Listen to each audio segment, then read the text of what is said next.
Hey everybody, and welcome to Wednesdays with Watson. My name is Amy Watson, and I am so excited that you have decided to join us for our inaugural season of Wednesdays with Watson. After much planning, much procrastination, and a whole lot of prayer, we have decided to launch this podcast, and we've decided to name Season 1 PTSD, Jesus, and Me.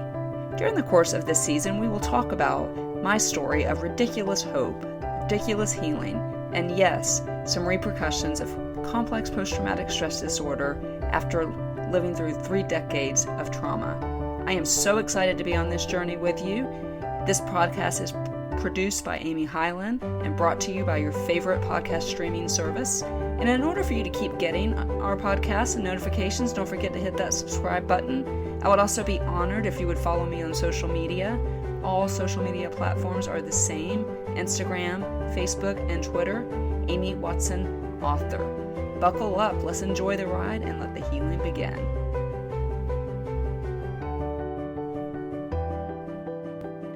Hey everybody, and welcome to the inaugural season of Wednesdays with Watson. And I wish that you could actually see the smile on my face that would reflect my gratitude for you just spending a few minutes of your time with me today. You know, it has often been said that the best investment of our time, if we are going to spend time in the written word, or in this case, the spoken word, that we should write about or speak about something that we know, something that maybe we would be considered an expert. I'm not sure that I believe that, but we're going to go with it. I wish I were not an expert on the topic that I chose for the inaugural season of Wednesdays with Watson. I wish I could tell you that I was an expert in this field because of the degrees on my walls, or because classes that I've attended, or just I was born with the expertise, but none of that is true. The reality is that the topic that I decided to spend my inaugural season of my podcast on comes from personal experience backed by a lifetime of trauma. As I prayed about the topic for Season 1, the thing that you would listen to on the other side, and on your phone or on your iPad, on your computer, as I prayed about what to talk about, I fought it for a long time. But I landed on my experience and my diagnosis with post-traumatic stress disorder. I decided to tell this story because the story is greater than just the diagnosis. The story is greater than the trauma that led to the diagnosis. The story is a story of healing, although the healing doesn't look like maybe I wanted it to. Maybe some people on the outside wouldn't consider that there's been healing, but there's been healing, and I want to tell you that story. I want to tell you the 3 reasons why I feel like I am sitting here alive and breathing and able to even do this today. Primarily, first and foremost, my faith in Jesus, who is the author and finisher, who paid a heavy price so that I could walk this earth and that I could heal from pain, particularly from pain from trauma.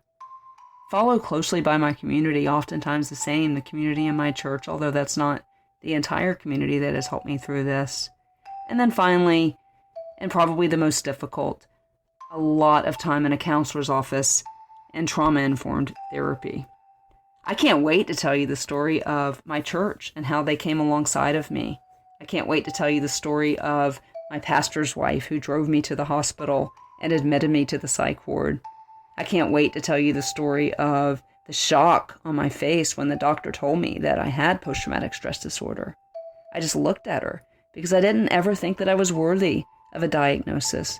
I thought my pain was never going to matter, and I certainly didn't think that I deserved any treatment or any intervention at all. Can't wait to tell you the story of how I have learned my value through my healing with post-traumatic stress disorder. I can't wait to tell you those stories. I can't wait to tell you the story of my coworkers who each of them gave a sick day so that I could take another 30 days of intensive outpatient therapy after having spent 5 days in the hospital under a psych hold, basically.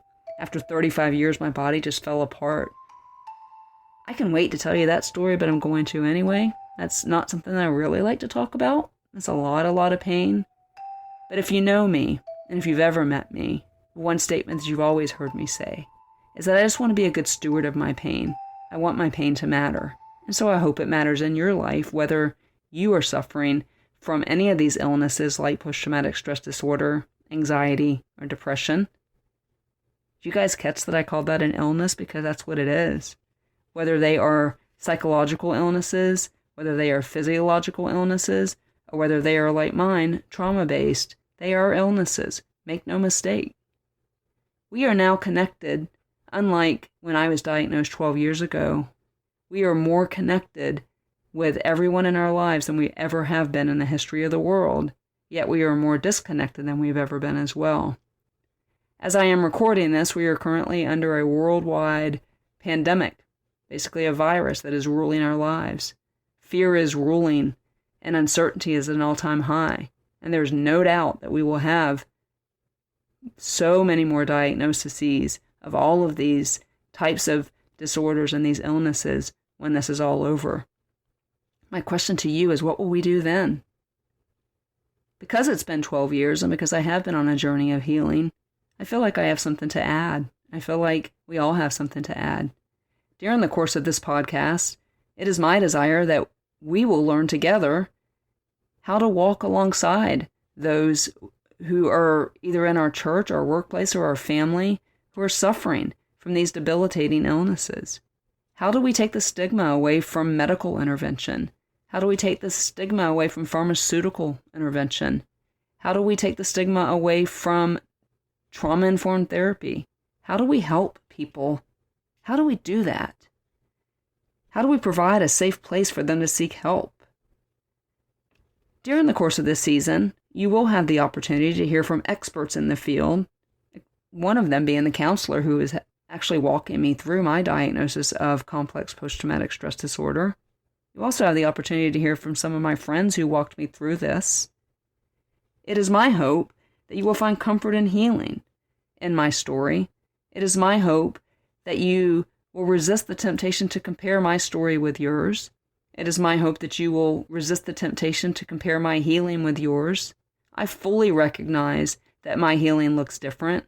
I fully recognize that there are some of you under the sound of my voice who have begged God to heal them, and God has chosen to tell a different story, and you still wake up and struggle to get out of bed. I am fully aware of that, and I strongly encourage you not to compare my story with yours, but to gain hope from the star of my story and the star of yours too, and that is the great physician.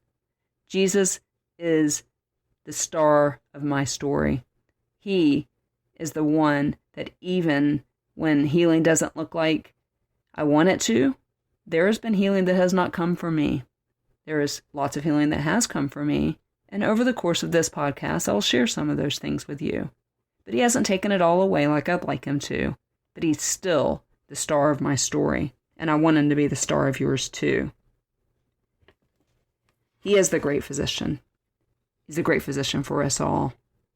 This is a very real issue, guys, and it is my desire for my pain to matter. Otherwise, I'd just rather go ahead and be with Jesus now, because my pain needs to matter. It needs to give you hope. It needs to help you understand that you can wake up with hope and faith and love and joy in every single one of its cousins. It is my desire that if you are not suffering from some of these things, that you will be able to help those who are. Regardless of why you're here or how long you'll stay, I'm so glad that you are here. I want you to know that I want Joel 2:25 to be highlighted in my story and anything I ever touch, whether that be the written or the spoken word. Because Jesus is the great Redeemer of all of the years that our enemy has stolen from us. He is remarkably faithful in that promise, and that promise happens to be one of my favorite promises in all of the Bible. We will have such great opportunity during the course of this podcast to grow together, to learn together. The podcast itself will evolve, and it will be directed by that star of the story that I keep telling you about, the great physician who wants to heal us in the way that he wants to heal us so that it can be used. Romans 8:28 is a verse that's so often overused, but so true, that all things work together for the good to those that love God. And if we will let the star of our story, the great physician, heal us in whatever way he wants to, whether that means that we still have to depend on him for every single breath because sometimes it hurts to breathe, when the nightmares and the terrors and the physical symptoms of some of these things still occur. I want us to always lean on that great physician and trust him because he is good. He is so good. Even if he doesn't heal us the way we want to be healed, he will redeem those years. It will certainly be an adventure. It'll be an adventure for you, and it'll be an adventure for me. And I know that the subject matter tends to be a little bit heavy, but I promise that we will have a whole bunch of fun. While we're at it, please go ahead and click on that subscribe button so that when we do publish podcasts every other Wednesday, that is immediately downloaded to your device. I'd also love it if you guys would follow me on social media. Basically, all social media is the same. So Instagram, Facebook, as well as Twitter is Amy Watson Author. You can also email me at amywatsonauthor.com. I covet your prayers as we go on this adventure together, and certainly would love to pray for you. And so you could use any of those mediums to get those prayer requests to me. See you guys in a couple weeks, and until then, take care.